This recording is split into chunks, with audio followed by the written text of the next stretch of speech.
Hi friends, my name is Teacher Erica, and today for Let's Find Out About It first implementation, we are going to be talking about our sense of touch. So my friends, I'm going to show you a page in the book we read this week, The Twins' Blanket, of the twins washing their blankets or their fabrics in water. So all my friends can see, they have their feet in the water, they're stepping on the blankets, and they actually say, the water tickles us. So if the water is tickling the bottoms of their feet, they're feeling a tickling sensation. And then over here, friends, we see that the sisters have their hands on their blankets. So they're feeling the blankets and they're trying to see if it's soft, if it's something they want a blanket to be made out of. Because would my friends want a blanket to be all scratchy and itchy and not soft at all? No, I wouldn't either. Personally, that doesn't sound very nice, right? It's not a nice sensation to feel. Now, my friends might be wondering, Teacher Erica, what is this word sensation that you keep saying? Well, I'll tell you. A sensation is a feeling that we feel. And we feel these sensations everywhere on our body because we have skin everywhere on our body. And skin and the nerves underneath it are what help us to feel these sensations. So like the twins feeling the water tickling their feet or feeling the soft fabric, those are some examples of different sensations that we can feel. And so since today, friends, we're going to be learning about our sense of touch and different types of sensations we can feel, I'm going to show you some examples real quick. So if my friends look right here, I have a picture of a hot pan. And now, my friends, we know it's hot because it has red lines coming up out of the top of it. That's an indicator that tells us this is something we should not touch because it's hot and it will burn our fingers. And so, my friends, I kind of gave you the answer, but if you were to touch this pan, which you shouldn't, what would you feel? You would feel a lot of pain, but it would also feel very hot. And it, like I said, it would burn your skin. So that's something that we should not touch. And that is a sensation that we do not like to feel, my friends. It's not very fun. And so, my friends, if we keep looking over here, if we look at my chalkboard, I have these things right here. What are these cube things that I have, my friends? That's right, these are ice cubes. And now, are ice cubes gonna feel the same as the hot pan we just saw? No, that's exactly right, my friends. Ice cubes are gonna feel the opposite. They're gonna feel really, really cold. And now you're not gonna get hurt if you touch an ice cube, but if you do hold it for a little too long, your hand's gonna feel really, really, really, really cold. You might get a little bit of a shiver because you're feeling a cold sensation on your hand. And up here, my friends, these are feathers. And so feathers, they don't feel hot or cold unless, we were to leave a feather out in the sun for a while. It might feel warm because it'll absorb some heat, but it won't feel hot. And I don't know if we could get them to feel cold either, but it would feel soft, especially if you took your finger and you ran it like this along the edge of this little feather right there, like that.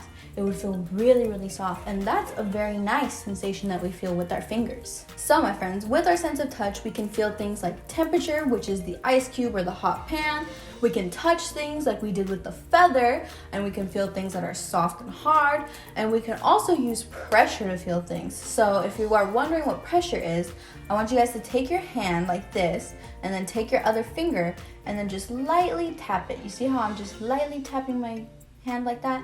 That's touching. In this case it's tapping, but it's not putting pressure on my hand. It's a very, very light pressure, but not a deep pressure. So if my friends take their finger and they put it on their hand, but they push, so you see how my finger's bending? It's because I'm pushing really, really hard into my hand. That is what we think of when we think of the word pressure. We think of putting pressure on something, so pushing onto something, like how we just pushed on our palm. And so, my friends, those are some ways that we use our sense of touch and our fingertips for our sense of touch. We use our fingertips to feel things like touch, pressure, and temperature. So now, my friends, I'm gonna have you guys pause the video, and then I want you guys to get up and grab any object from around your home. It can be soft, it can be hard, whatever you prefer, but just grab any object and then come back and press play, and we're gonna do a small little experiment with how we feel things in our hands and our elbows. So pause now.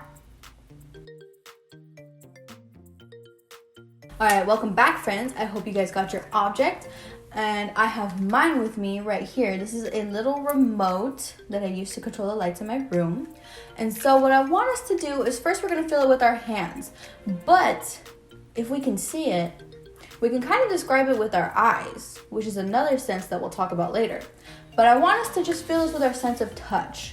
So my friends, you're gonna close your eyes and then you're gonna feel your object and we're gonna describe our object. So you guys can describe your object to me, you can describe it to someone nearby, whatever works. I'm going to be describing mine to you guys. So real quick, when I feel this with my hand, first of all, I feel a bunch of bumps right here. So I'm pretty sure these are the buttons. I can't see it.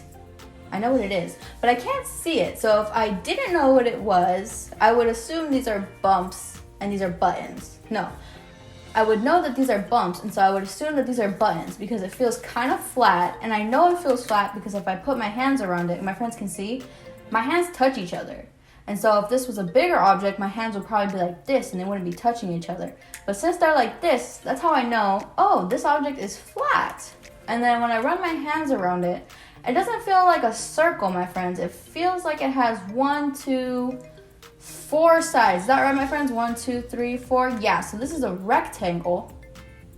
This is a rectangular object. And so based on my sense of touch alone, I can conclude that this is probably a remote. And so again, if I didn't know what it was, I would be correct. I did know what it was, my friends, but I mean, you gotta be honest. That was a pretty good way to use my sense of touch to figure out what this was. So now, my friends, we're going to use our elbows right here to feel the same object. And I'm gonna describe it to you, and I'm gonna be very honest, my friends. I want you guys to see if you can hear a difference in the way I describe the object now. I'm gonna close my eyes again because I don't want my eyes to help my sense of touch. Okay, so right off the bat, my friends, even though I do know there should be buttons on it, I don't feel buttons with my hand because I have to hold it. So I am using my sense of touch on my fingertips a little bit, but I don't feel buttons. I just feel a flat surface. So that's weird because there should be buttons on it, but I don't feel anything. And then when I turn it, it doesn't, I can't really tell if it's flat or not. I can't tell if the edges are round. The only way I can kind of tell the edges aren't round are by using my fingertips, but just using my elbow, I can't really tell you much about this object, friends, except for that it feels flat. And I would be wrong because this side isn't flat. It's got bumps on it that are sticking up. So what does that tell you, friends?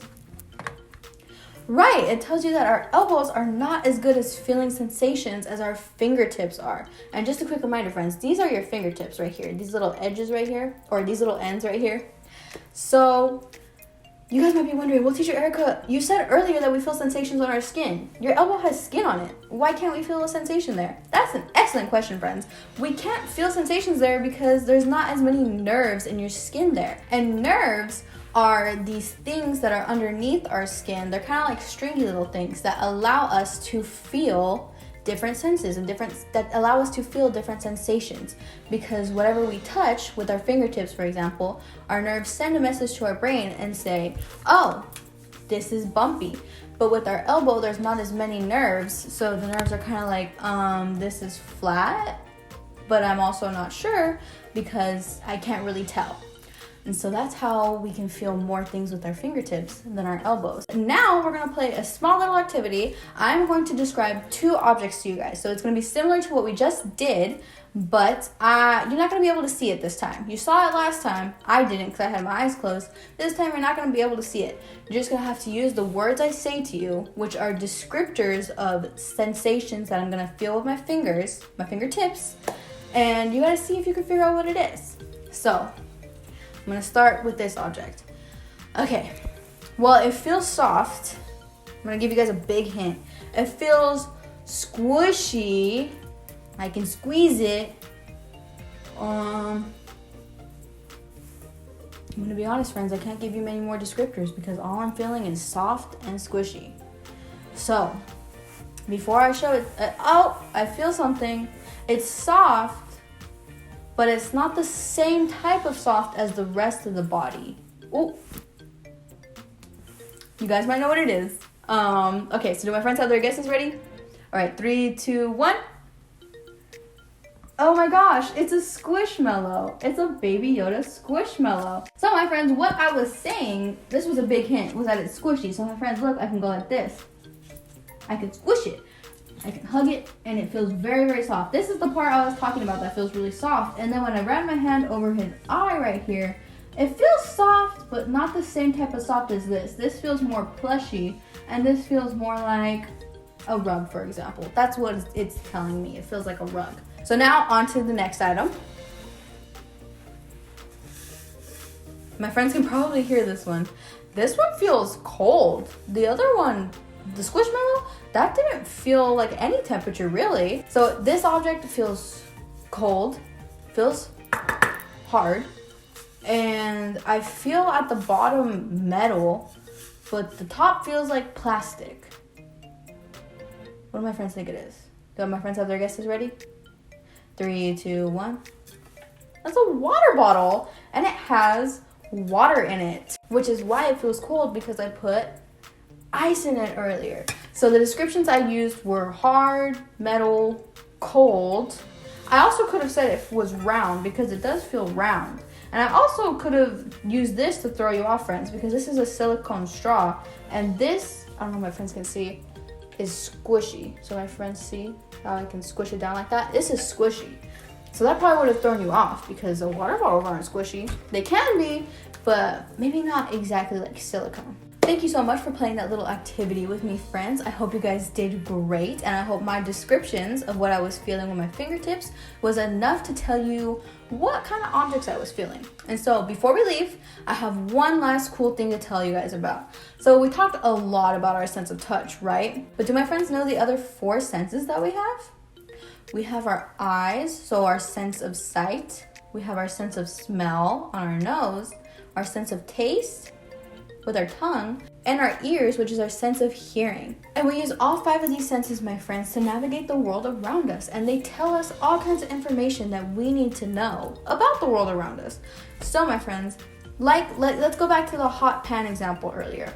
If we use our sense of sight and we look at a pan that's on the stove, but we don't see the fire on, we might think, oh, this pan is probably not hot. I can move it. And maybe you want to move it aside because you need to put a new pan on the stove, you know? You want that pan to be cold, so when you touch it, it doesn't burn you, right? But my friends, if we just use our sense of sight to see if that pan is hot or not, are we gonna have those little red lines that I had earlier on the pan in real life telling us that it's hot? No, we're not. So we have to use our sense of touch. But remember, friends, we don't want to touch hot pans. So as an adult, what I would do is take my hand and hover it over the pan. Let's say this is the pan, I would go like this. I wouldn't touch it, but I would just run my hand over it. Because remember, friends, we have so many nerves in our hands. They're so sensitive. We could feel the heat by not even touching it. And so that's how we would use our sense of sight and our sense of touch to give us some information about a potentially dangerous situation, because we don't want to get burnt. But my friends, some people don't have all 5 senses. They might be missing 1, they might be missing 2. So I'm going to be telling you about people who don't have their sense of sight.